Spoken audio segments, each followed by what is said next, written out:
All right, Jacob, go for it. All right, so this is office hours for week 2 or week 3, day 3.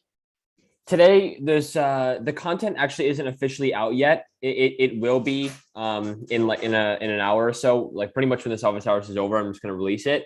But this is on a separate branch. This is pretty much what the content's going to look like for today. There's not that many new things as you'll see. There's actually no videos to watch again. Because we're just going to use this office hours as more of a discussion. And, when this office hours is over, I'll post the video here like I did for yesterday. And really what we're going to be doing, again, this isn't polished and this isn't officially out yet, but really the idea for today, tomorrow, and Friday, and, for X amount of time afterwards is to start thinking about our own composability modules. And so this is something that, we've been building up to. We've been learning about cadence. We've been learning about DApp starter. And, now with the intro to composability, this is the perfect time to, try and introduce, this level of creativity to the Fast Floward bootcamp. So there's a little piece of text here that, we've been going over composability, and over the next 3 days, you're really going to be working with one quest. So it's called developing our own composability module. And this is, going to be pretty much our last quest for the remainder of the bootcamp. Now, I put this little piece of text here to say that, this isn't something to be stressed or scared about. This is probably going to be the most time-consuming quest you've done, and maybe the most complicated. But that doesn't mean that it's something to be scared about or stressed about or anything like that. We're really just, looking to see that you put, some effort in and put some thought into it. But, it doesn't have to be perfect. When I was first doing this, it was very confusing to me, and I'm sure it's, confusing to all of you out there. And so this definitely is not something that has to be perfect or completed in 3 days. It's really just something to get you thinking about how you might approach composability on your own. And it's also helpful to us because, we love to see what everyone is coming up with. What are some ideas that you have for composability, and how can you take the examples we've seen so far and apply that to your own creative ideas? So in order to start this quest, what you're going to do is I've published a sample GitHub repo again. So this is the third time that you'll be git cloning onto your computer or whatever you do, and I'll actually walk through what this product is going to look like. So, in the past 2 days, you were working with, that like NFT, the registry NFT contract, and how we take that NFT contract and actually make it composable. And so that's what we went over in yesterday's office hours. And in this repo, it's a very similar format, although you'll notice that if you go to the contracts folder, we actually combined the registry and project folder. So that's just a little heads up. But in here, you'll find a very similar format. So there's the registry service. This is the exact same as it was before. The registry interface, this is also the exact same. And, in the repo you were working with the past 2 days, you had what was called a registry NFT contract. Well, in this like skeleton, repo, I've just defined a registry sample contract, and this is kind of just like a blank contract that you'll add to, and you'll put your own registry contract in here. Yeah, as a note, you can make as many registry contracts as you like. So if your composable module, I don't know, requires 3 different sample, registry contracts, you can of course do that and just stick them all in this project folder. But this is really just a blank template for you to use. And I've already implemented the instance function, the get tenants function, this kind of stuff that you would need to implement for the registry interface that we went over yesterday. So it's really just a blank starter code for you to get working. And while I go over this next part, let me just yarn start really quick so that we don't have to sit through this. But the other thing is that in the repo we were working with the last 2 days, we had a marketplace contract, and that was our composed or our caller contract, or we also refer to it as the DApp contract. So I've also placed this here. Now, what this is, remember from yesterday and the day before, that this is the contract that's really using the composable smart contracts. So if you come up with, let's say, actually, if we go back to our quest, you'll see that I've listed some example composable modules that you can try and tackle. The first one is fungible token. So let's say that you choose fungible token and you decide to make your registry NFT, or you decide to make a registry, fungible token contract, and maybe that's just very similar to the NFTs, but it's fungible instead. So it also have a total supply and all that. And then maybe your compose contract, which is the one that's using the fungible contract, is again, maybe it's a marketplace, or maybe you're using your fungible tokens in some, I don't know, whatever it is. Maybe your compose contract, you define a cake resource and you just use the fungible token that you defined in the registry to buy cakes and sell cakes, or whatever it may be. That's just a simple example because I'm hungry. But that's kind of just like an empty, just empty code that you can add your code to. And then the other part of this is, because of the skills that you've learned on dAppStarter, you're actually going to be using, the whole dAppStarter workflow. So I've yarn started this. If we go to our, UI, you'll see that there's going to be some initial action cards here, like get auth NFT. That's similar to what we saw yesterday. So this just allows you to get the auth NFT and register with the registry itself. So we can, just do this. Let's just register with the registry. And then we can actually check using this action card that we have an auth NFT, and we should, because we just got it. So it says yes. But if we tried it for like a different account, it would say no. And then there's some other sample stuff here, like, for example, getting the balance of flow token. As a note, each account starts with 1,000. It's just the way we've defined it for testing purposes. So if you see 1,000 and get confused, that's why. And then lastly, I've defined a get tenant transaction that will just simply get a tenant, if you have an auth NFT from your sample contract. So let's actually try this. Let's get a tenant and let's see if that goes through, which it does. And so now your acting tenant, I named this account, or your dApp contract, whatever it is, now has a tenant from the registry sample contract. So again, you're just really going to be using this to, implement your composable module. It doesn't have to be completed in 3 days, but it would be great if you put some effort into it. And we'll obviously have discussions around this in the Discord and stuff like that.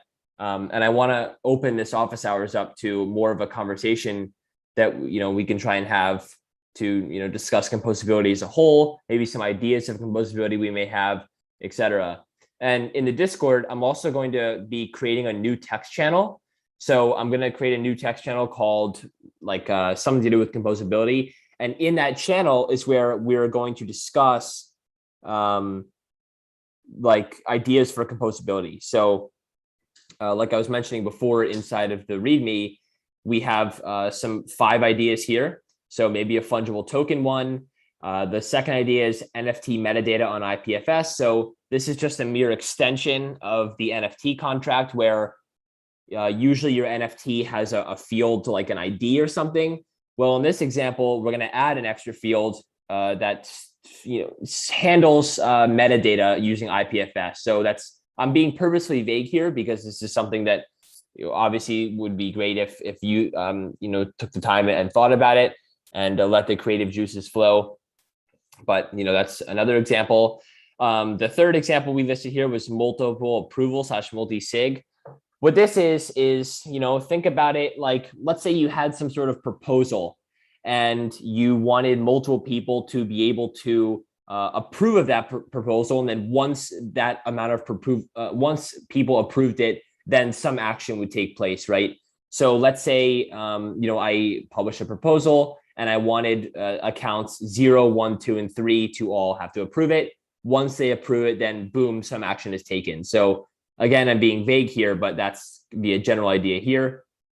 And we can, also go over all these examples in the text channel that I'm going to create in Discord and have conversations around these. The next example is like video game assets. So if you think about, one of the big things with NFTs right now is with video games, and how can we take items or NFTs that we earn in, let's say, Mario Kart. So let's say, or just let's take a Mario game, for example. Let's say we earn a power up in Mario that makes your character stronger. How can we then take that power up and bring it over to Legend of Zelda, which is a different video game? Or similarly, how can we take a sword that we've earned in Legend of Zelda and transfer that to Minecraft or something like that?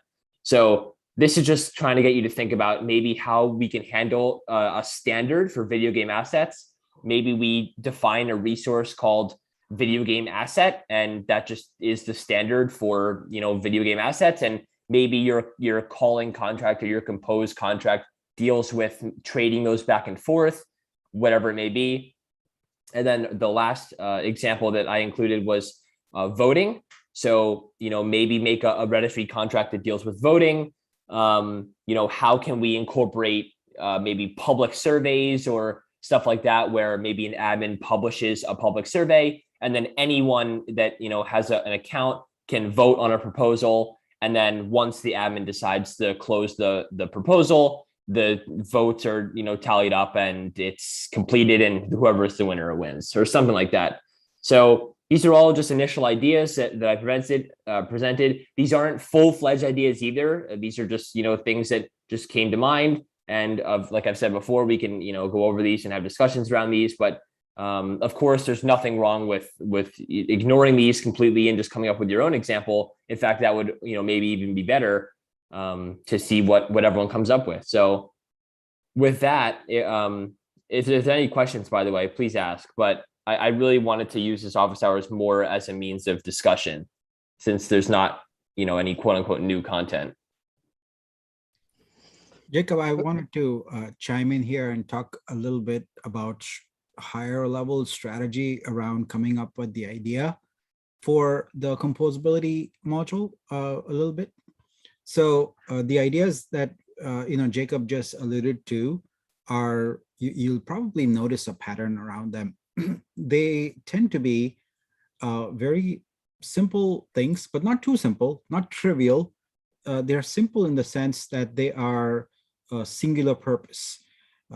The idea behind these composable modules is that you think of some use case that can work across multiple different smart contracts as a plugin, almost. So, we like to think of these as Lego blocks. I've probably used that term 1,000 times now. I'll continue to use it because it's an appropriate term. So these should be almost like blockchain primitives, if you will. It implements one thing really, really well. So if you start having this module that does many different things, then what you're creating is a general purpose contract, not a composable module, a module for composable contracts. So when you think about it, try and just narrow it down to something super basic that other developers can benefit from using in their contract. You can also think of it in sort of two dimensions. The first dimension is that it's utilitarian. It performs some function that developers need to use repeatedly, etc. Jacob and I were brainstorming a little bit yesterday, and we think, like, for example, you could have one that does all kinds of time functions and things like that. So computing how many days have elapsed, or has this expired, etc. There's Moment.js in JavaScript. You could be inspired by that and say, what would that look like in a smart contract to be able to return yes, no, or true, false, rather, for different time-based vectors. So that's what I would consider in the class of utility. The other one, which you could also think of, is where there is a monetary component involved. How that monetary component is involved is up to you. And the reason I want you to think of in those two directions is because, one, in the utility one, there's a good chance that that is more of a public good. It's there on the Decentology registry for other developers to use and benefit from in the purest open source definition of the word. It's unlikely that you can use the monetizable components of this that we are going to add in the next few weeks to monetize that when you deploy it as an open source developer. But if you were to create a component, a module that had some kind of monetary interaction to it, then what would happen is, once the monetization feature is added, you would be able to essentially get a percentage of revenue from every interaction within that contract forever once it's deployed on chain. So that is I've used this analogy before. It's like music royalties, where you got one hit song in like 1984 and it's 2021 and you're still making money off that. It's like that. So we want to make it possible for open source developers to continue to do public good, which is what the utility ones would be about, and then also to be able to have to build an ecosystem of developers that are monetizing this. So your idea can be anything. If you want to run it, by the community in the channel that Jacob alluded to, we'll set that up shortly. Then we would love to have an organic discussion with you. We love to toss ideas around, etc., and perhaps even have a few of you collaborate on something, or we can collaborate with you. So all options are available on the table. What we want is for you to go through the rest of this week and come up with at least one awesome idea that you can start fleshing out. And we don't expect that you'll finish it this week, but if you finish it, that would be like awesome. But we want to continue to engage with you. And as we mentioned in the announcement today, we're going to continue having office hours next week also, even though the boot camp is kind of over. So we'll be available to you as a resource to come and chat, etc. But ultimately, the mission that we hope you will take on with us is to build minimum one smart contract module that we can add to the registry and that other developers can consume and use in their contracts. So thank you. Yep. Hey, Jacob, Nick, right? Can I make a comment and also ask questions? Most Just certainly. can. So yeah, first of all, really appreciate the effort. I certainly believe composability is a key for the whole ecosystem. I try to draw kind of a parallel between what the composability of smart contract in Flow compare what they already have in the Solidity, right? So I think it's two level. One is a kind of basic function level, kind of a library type of function, like time calculation. Like if I draw some parallel here, like some of the basic smart contract functionality implemented by Open Zeppelin. So this is a basic building block. Then on top of it is some basic protocols, things like Uniswap, Compound, RB, right? So this, I think, is still lacking in the Flow system. Maybe there's some other protocol like for gaming or for NFT. So this maybe is the decentralized can maybe help, like or the whole ecosystem can help. But I think there's a distinction between the basic functionality and also the protocol level, like some like money Lego type of thing.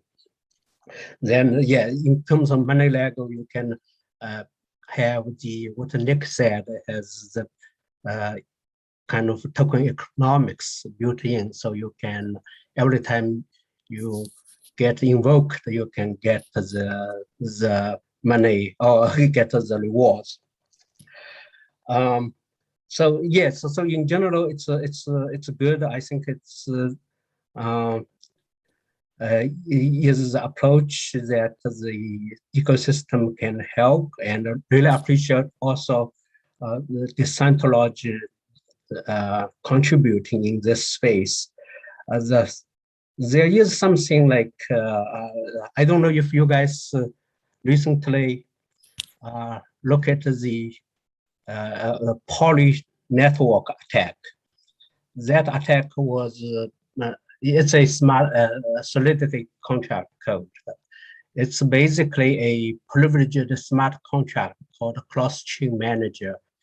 Was able to invoke another contract called a cross-chain ETH data contract to set the keeper of the consensus. So they basically was able to changing the public key, which has corresponding private key to validate the transaction. So they can carefully craft the payload to make this happen. It's kind of security hole.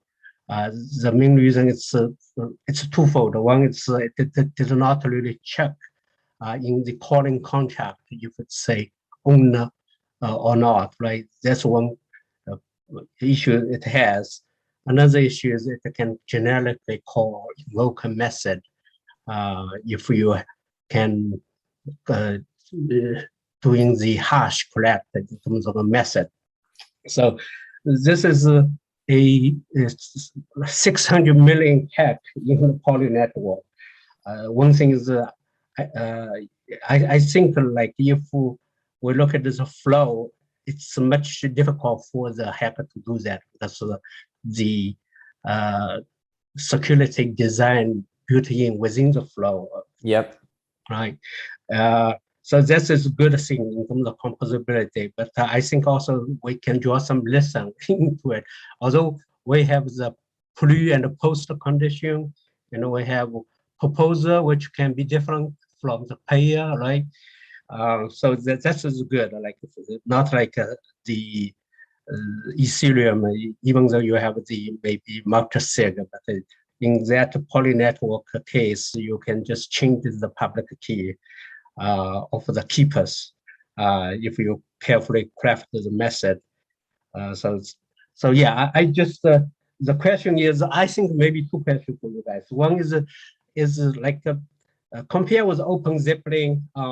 Is decentralized logic will provide some of a basic building block or function similar to Open Zeppelin?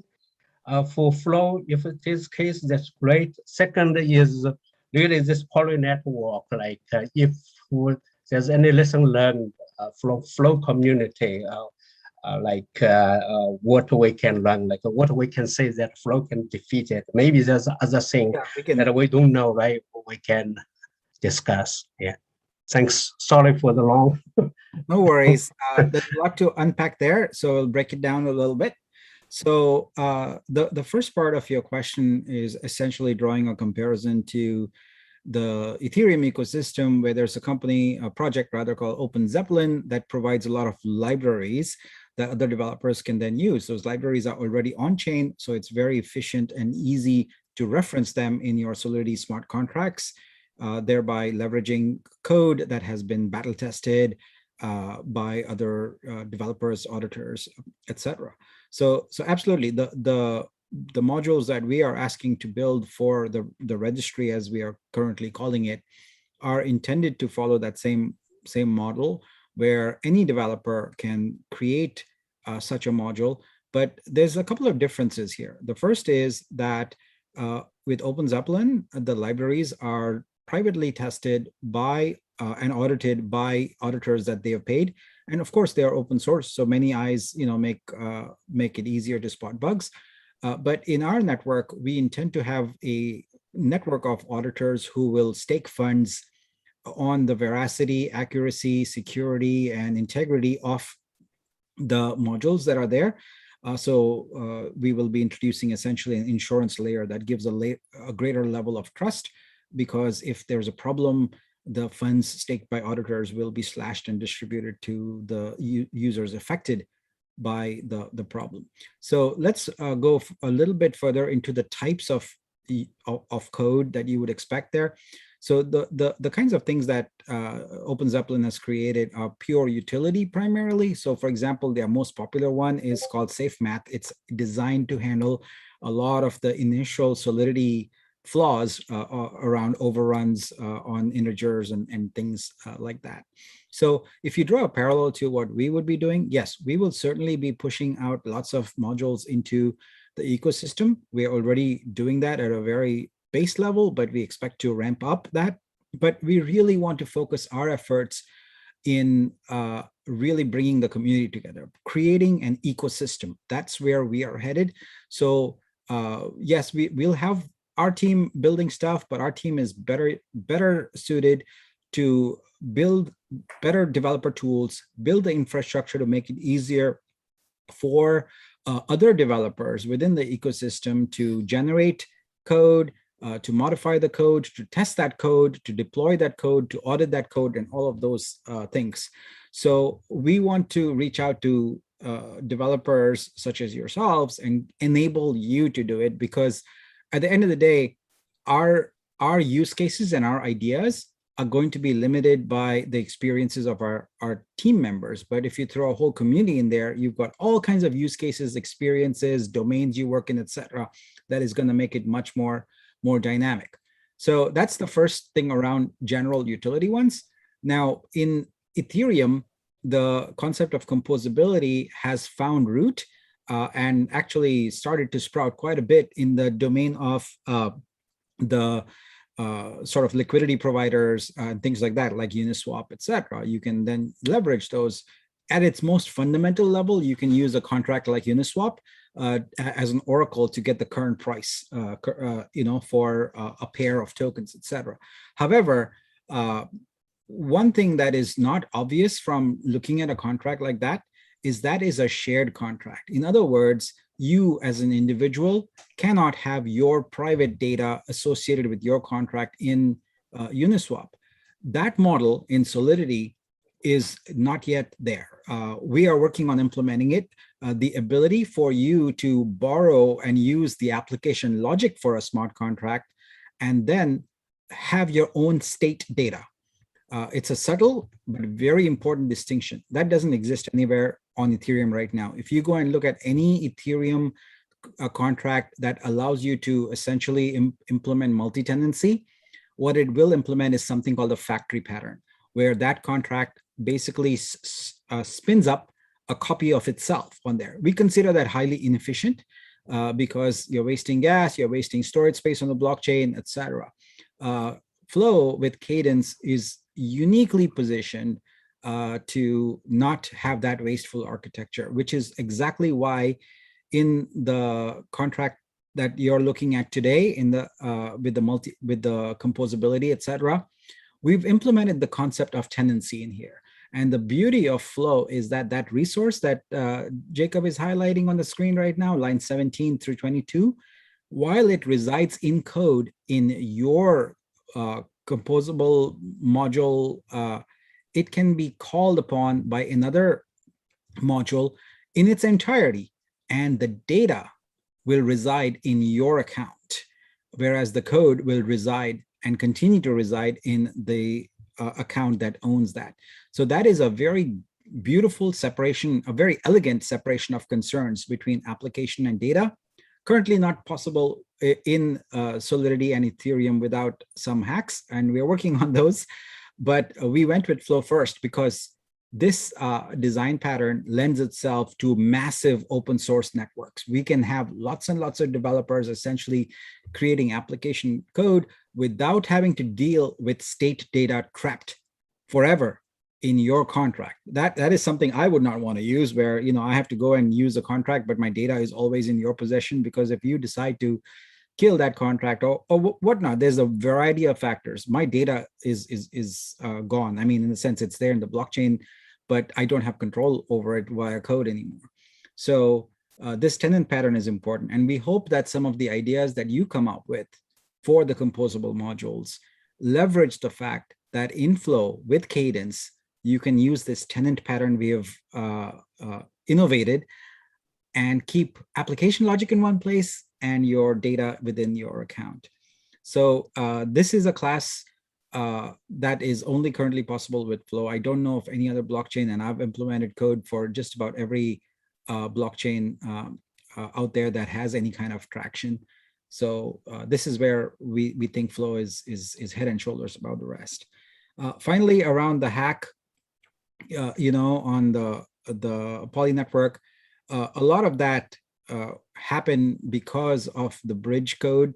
And one of the nice things that you've observed from week 1 through Morgan's lessons, and week 2, as Jacob spent lots of time talking about access and the importance of it, is the fact that Solidity has developer foot gunning built in. Like, you can easily write code that blows up, whereas Cadence goes out of its way and was architected from the bottom up to protect the developer. And Ken, as you rightly said, it is going to be much safer and much harder to pull off that kind of hack in Flow with Cadence, because the language and the architecture of the blockchain is designed to protect the developer and the user, the end user of it. So hopefully I've addressed all your questions there, Ken. Yes, thank you, Nick. Yeah, it's a really thorough and a detailed response. Thank you so much. I would just add emphasis on the separation of data and logic. I think it's a basic pattern and basic security design for multiple tenancy. It's very important even in the traditional software development life cycle. Like, you have a database and you have the logic on top of it. It's then database can be the whatever database you have. So that's yeah, unfortunately it's harder to do with Solidity. The model, it works. There may be some hackers using some proxy pattern or something. I don't know yet also. Like, I think it's a good the way the Cadence is designed, make it easier. That I agree. So anyway, yes, I really appreciate what you guys doing. It's certainly a huge, kind of a huge, how do I say, the momentum, like added the momentum for the flow. So thanks. Yeah, appreciate that. And you have the best minds in the business. I'm just kidding. We are working very hard on that Solidity pattern, and we are very confident we'll come up with it. The nice thing is that once that pattern is done, it applies to all EVMs, not just Solidity. But we are focused on Flow right now because we think that we can really build a large ecosystem here. And one thing that I haven't spoken enough on during this bootcamp that's kind of important is that Flow is being positioned from day one, has been positioned rather, as the blockchain for creators. So if you go beyond things like DeFi, etc., and you go into traditional brands, you go into consumer applications, things like that, there's a lot of opportunities for awesome creativity there. I mean, you've got things like gaming, you've got the stuff that Genies is doing right now, which is creating avatars, and they can use those avatars in games. You've got NBA, you've got MotoGP, you've got UFC, etc. This is general mainstream audience getting involved. So the use cases just explode from there. Everything from real estate to music, movies, sports, games, books. So I don't think there'll ever be any shortage of ideas for, hey, what kind of composable module can I create and who would use it? Well, there's going to be so many applications that are already that I know of in the pipeline, and there's just going to be many more coming. So I think it's going to be a great way for open source developers to finally create their work. And sure, they're always welcome to put it out there for free, but they can also put it out there in sort of what I consider the middle tier, where you don't have to have people pay a lot up front, but they can pay a little tiny amount whenever it's used. And in the process, if lots of people do that, you end up making a really good living from that. And as a result, you're now motivated to make more of that, and becomes a very virtuous cycle where we start getting higher quality code because people can work independently on their own time, be creative, and not work under the dictate of some corporation that is telling them you focus on this kind of thing. So this is the world that we are trying to build, and we think that it's going to be very successful, and Flow is the starting point of it. Yeah, thank you, Nick. So I think there's other people need to ask a question. I will be quiet for a moment. Maybe I have 2 or 3 more questions afterwards. Thank you. Thank you.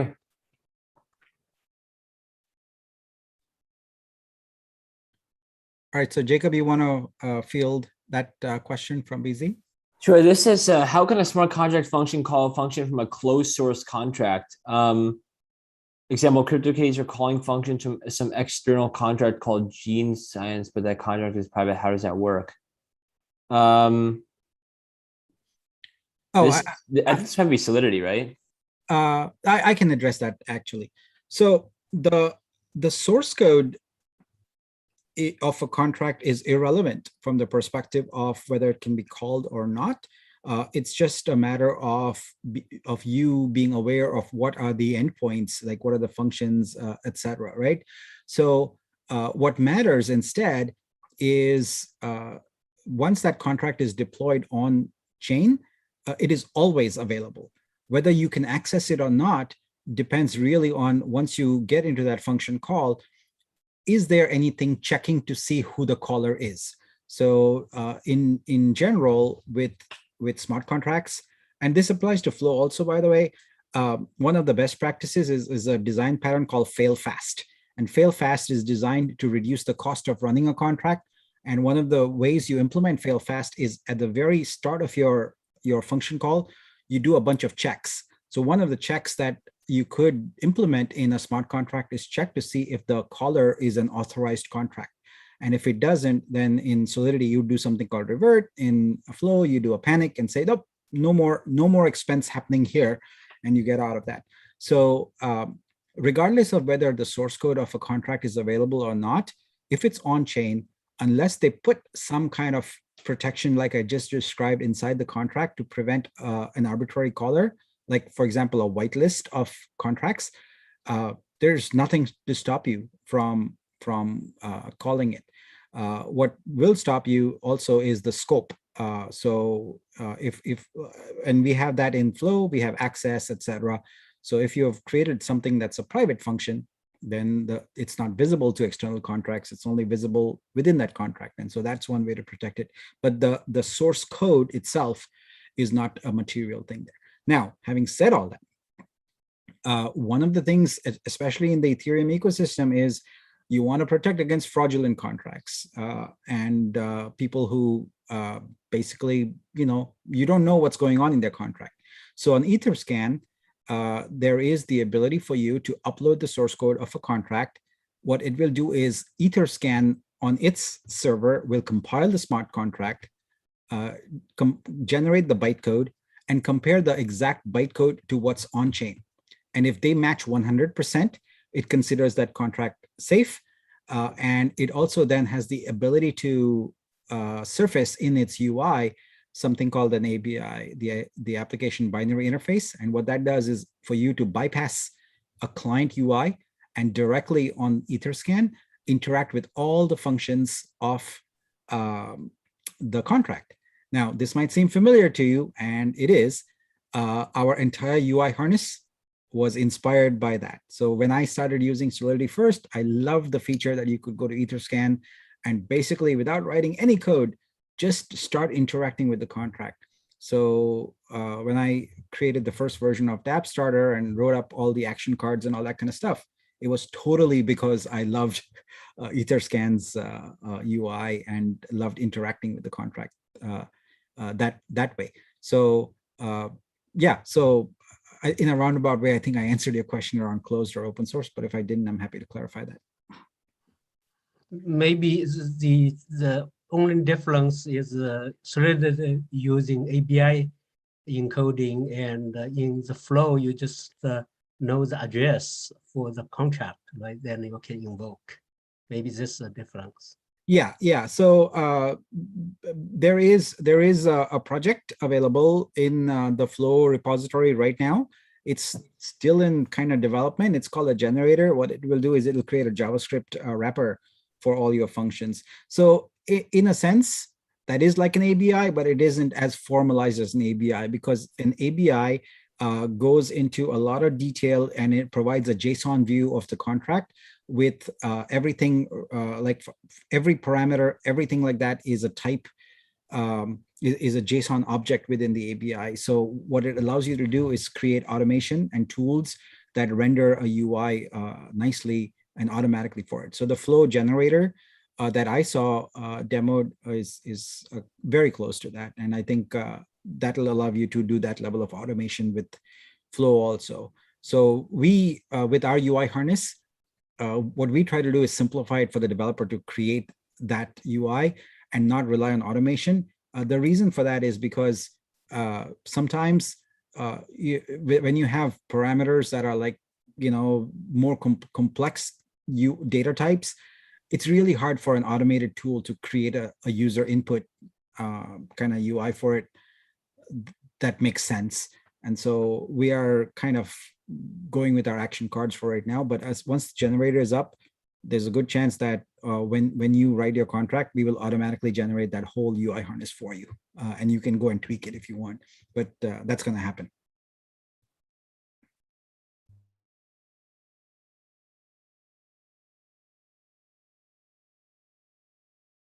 Okay, so BZ says he's a little confused about his question around how does it work when the closed source contract is being called. So I guess since the topic is more around Solidity and Ethereum, I'd love to maybe just write this up and post it into the channel later so we can stay a little focused on flow, which is the interest of most of the devs here, if you don't mind. So I will write up something and post it right in our channel a little later. Thank you.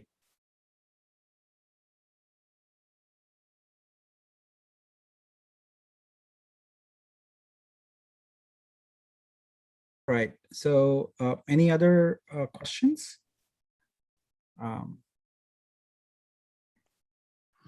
Maybe I just interject one question when we're waiting for other people. I have not tried it yet, but based on the previous video, I was able to look is you have a hot swap capability. And also that you can have a breakpoint in the Visual Studio Code. That's good. My question is, would it also work with the smart contract, the CDC code? Can you put the breakpoint within the CDC code? And if so, it could work with emulator or also with the test net? That is a question. Sorry, I'm like if it's with emulator, I think you can update, redeploy the CDC code. That may work. Yeah, good question. I'm not aware of a debugger currently in progress for Cadence. However, that doesn't rule that possibility out. I mean, it's just, I'm sure it's on the roadmap for the Flow team. It is a particularly challenging endeavor, so I don't know if any independent developer will take that on. It's got to come from the Flow team. I think the challenge is when you have something like that on a debugger in particular, there's almost zero chance of it working successfully on a testnet. And the reason is that by the time you're hitting the testnet, it's a deployed piece of code. There's, you can't, like, of course you can run against the code, but you can't be live changing the code or anything like that. Whereas in an emulator, you have the possibility of like stopping and pausing and deploying and then continuing, etc., depending on the capabilities of your debugger, So for right now, the best thing to do is like whenever you change your code and you hit save, we do that in the background for you. And yeah, it's a little slow because it's emulator and all that, but it's not that slow, and you still don't, it saves you the hassle of deploying the code yourself, etc.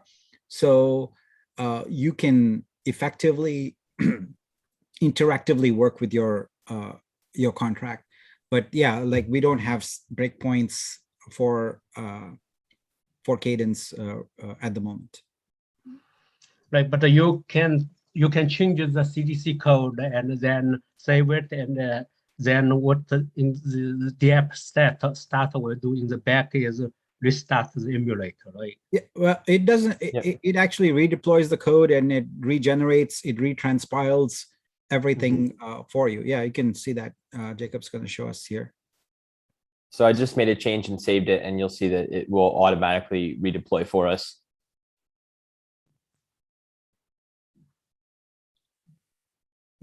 Right. Yeah, and one of the tips that I showed in an earlier kind of episode, I'm going to call it an episode, is if you go to Rhythm.js, when you're first starting deploying, you'll see that toward the top there, we have a count of how many accounts are generated. It's you just pass that right there on line 46. So if you make that count 1 or something when you're just starting, then it'll only generate 1 test account. So that might save you like 8 or 10 seconds. Because if you look at the output that in the console, when it redeployed, you can see there, let's see where, it generates test accounts, which you don't care about when you're initially just trying to get the code to work. So if you just make that 1, it'll speed things up a little bit. There's a couple of other things, other parameters you can tweak there during development. So in Rhythm.js again, Jacob, so you can see here that there's a key count of 2. So that's generating 2 keys per account. You can make that 1, and that'll also that'll mean not half the time, but it'll speed things up just a little bit. So those are 2 things you can do initially when you're just writing out the contract. And that way you can keep saving as much as you want. It'll redeploy and it'll be very, very fast. Most of you guys have probably never ever sat through like, a C compiler or Java compiler, like going, and compiling code.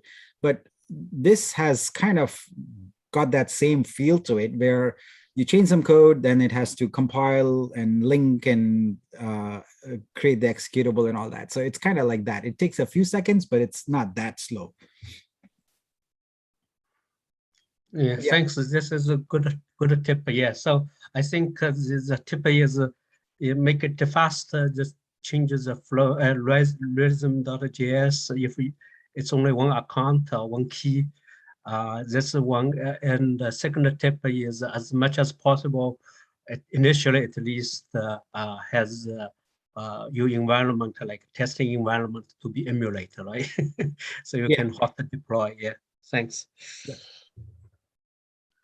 Yep. And while we're in this file, when I was going over the action cards at the beginning of the office hours, and I was showing you that each account has 1,000 flow tokens in it, that's actually because of this number right here. So if you ever want to change the balance of an account or how many flow tokens are in that account, you can simply change that number right here.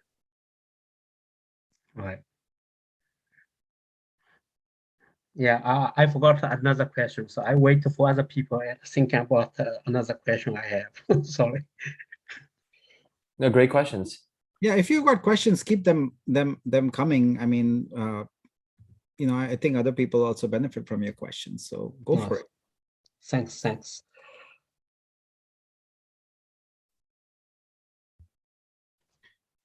All right. So I guess while we wait for any other questions, I do want to talk again. We are presenting today's contracts, etc., as a scaffold for you to come up with your own creative ideas.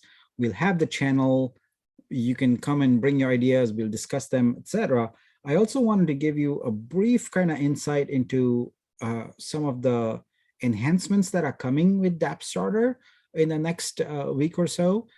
So as you probably noticed, working with dApp Starter right now, and this is deliberate. We hinted about this, is all the wallet related stuff, the signing, etc., kind of happens automatically from you. So I mentioned in a previous session that that's a design philosophy we used because we feel like developers should first get comfortable writing the code before having to deal with things like signing, etc. Also, at the time we created the initial version of dApp Starter for Flow, the Flow wallet discovery kind of protocol and library, etc., was not done. It was very, very early. That is done now, and you can see that there is a wallet like Blockto, etc., using that. But we still see that some of the core capabilities of the flow signing process, namely two of them. One is the ability to have multiple public keys in your account, each of them with different weights, and the ability for multiple accounts to sign a single transaction where the sum of weights of all the public keys is 1,000 before the transaction can be executed. We haven't seen that implemented in real life yet. So I'm sure it'll come. The challenge, of course, is the fact that if you're going to have multi-sig like that, how do you make it so that there is some kind of holding location for the signed transactions before they are submitted? So I'm sure James, who's the FCL engineer working on it primarily, has figured it out and is working on that. But meanwhile, what we want to do is in the next week or so, we are going to change the flow architecture so that it supports what's called a wallet provider model. And that wallet provider model essentially will allow us to create a very simple sort of account signing extension that we are going to have in the UI. And in that account signing UI, you will be able to still choose an account, kind of like in the drop down here. But in addition, you will be able to automatically add add tokens to an account. So if you, while you're testing, if you want to add more, etc., you can dynamically change the weight of a public key. On the back end, it'll just replace that. It'll generate a new public key and add it on there with the right weight, etc. But the idea is you're going to have a slide out panel in the UI, which allows you to select which wallet, which auto-generated wallet you use versus building that right into the action card. We know that building it right into the action card is not exactly how your real world application would work. But our philosophy is you got to walk before you can run and before you can sprint. And so here we are focused first on making sure people can walk, learn cadence, etc. And all that signing stuff, etc., just gets in the way at the early place. So we want you to focus on the resources, the capabilities, and all that. And that's why we launched with this kind of architecture. But the new architecture will keep that ease of use. You can still continue to focus on that, but it will also allow you to very quickly go from development to testing to production. Keeping in mind that the flow team currently still requires you to go through a manual audit before your code can hit mainnet. So they are currently saying it's approximately 2 to 4 weeks for an audit. So you've got time to come up with the world's best flow application using dApp Starter and feeling comfortable with the flow design patterns, etc. But that's something that's coming up very, very soon with dApp Starter, is the ability for you to actually sign transactions outside of the UI harness.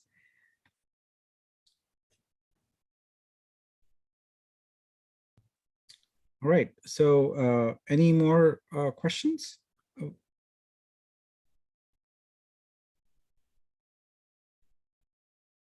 All right, so we are at the tail end of the hour. Jacob, do you have any wrap-up comments? And Ken, if you have any questions, this is the time also to follow up. Sure, yeah. So yeah, so I'm going to be releasing the content for today in about 15 minutes or so. And yeah, thank you for all the discussions we've been having in the Discord. Like I said before, I'm going to be opening a new text channel, and I will ping in there so we can start having discussions around composability. And that's all I really have to say about that. And BZ, also, I've seen your comments, and I'll get back to you soon. Yeah, and I also owe you a response around the Solidity thing, so we'll follow that up. And so look for that new channel we are creating. We'll seed it with the existing ideas we've put in the README, but you're welcome to add your own. In fact, we encourage it.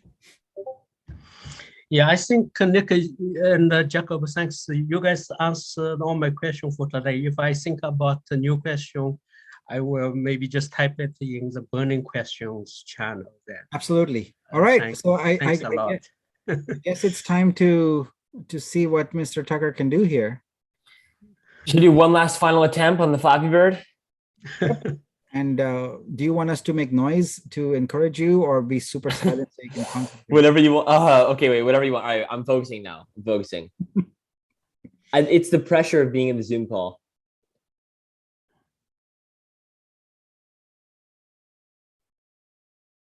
Oh, this might be the run. Oh, Oh, come on. You had to say it.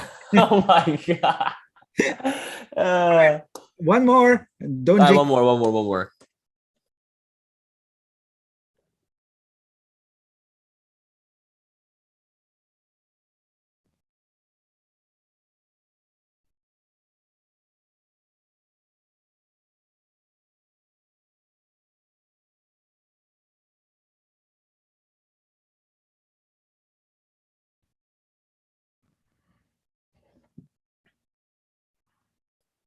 Oh my God.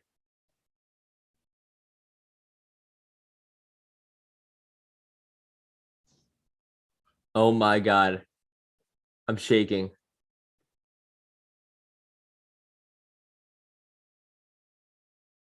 No. No. Are you kidding me? Really good, huh? Oh, Yeah. that is such a bummer. Ah, 27. So Jacob, was that actually I come up with one new question? Yeah. So as you know, in playground, like you can write the code, and if you make a mistake, it will tell you you make a mistake. Is it all possible within the Visual Studio Code, or? So you were saying, sorry, I'm still so upset. I can't stop thinking about it. Wait, so you were saying in the Flow playground, you can, what you were saying in the Flow playground, you can what? You can write some code like, and then it will point like say it has error, like Syntax errors. Yeah. Yeah, syntax error or the visibility error. Like Yeah. the way which I did the one question about the visibility is I do Flow playground to see if it has visible or not. Like if it's not visible, it will say, hey, you cannot, right? Yeah. But I cannot see it like in the Visual Studio Code, even with the extension. Yeah, it's a great question. I've been struggling with this exact same problem for a while now. I think it's a problem with the Cadence extension. It's been having problems for a long time now, and like for example, for some days it'll just work and some days it won't. This might be something I'll have to get back to you about, because this has been a problem that I've been trying to solve on my own.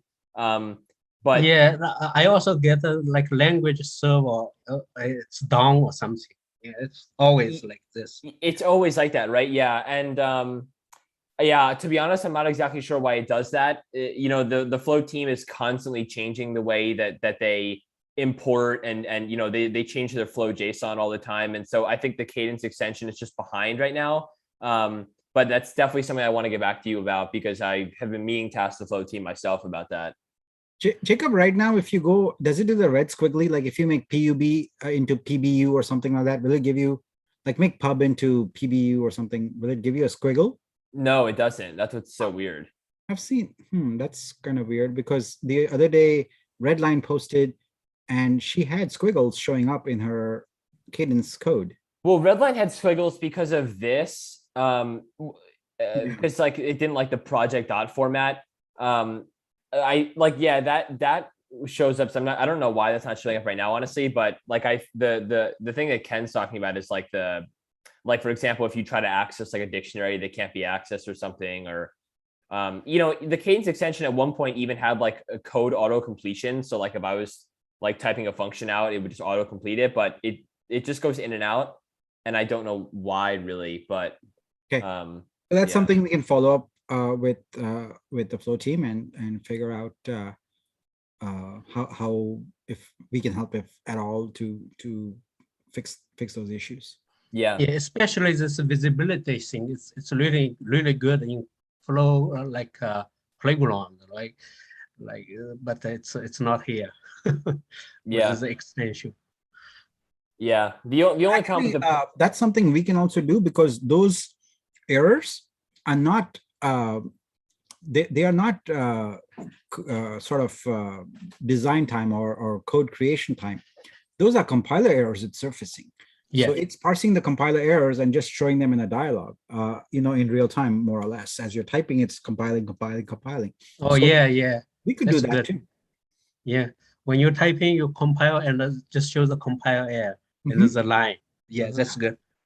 Yeah. So it's not doing like grammar checking or whatever on the code itself. It's actually letting the compiler figure it out and tell you what it is.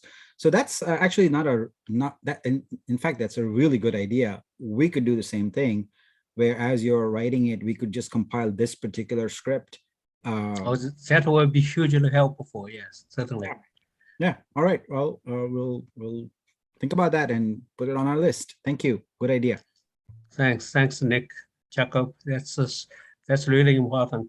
Really good. Yeah, I'm sorry I was not able to do the quest for last few days. Has been busy, but I finished the first week, and the second week I think for first day. That's okay. We Time don't to catch up. We don't want to put pressure on anybody, and that's why while the boot camp ends there, it doesn't mean that our relationship ends. We want you to be part of the community. We want you to continue to engage with us. We want to engage with you, etc. So that's what this is all about. So we really appreciate that. So I guess that's a wrap for today, Jacob? Yep, that's all I have. All right. Well, we'll see you guys on Discord. Thanks so much for all your input, your questions, and your community participation. We really, really appreciate it. Have a wonderful day. Thank you. Thank you. Thank you.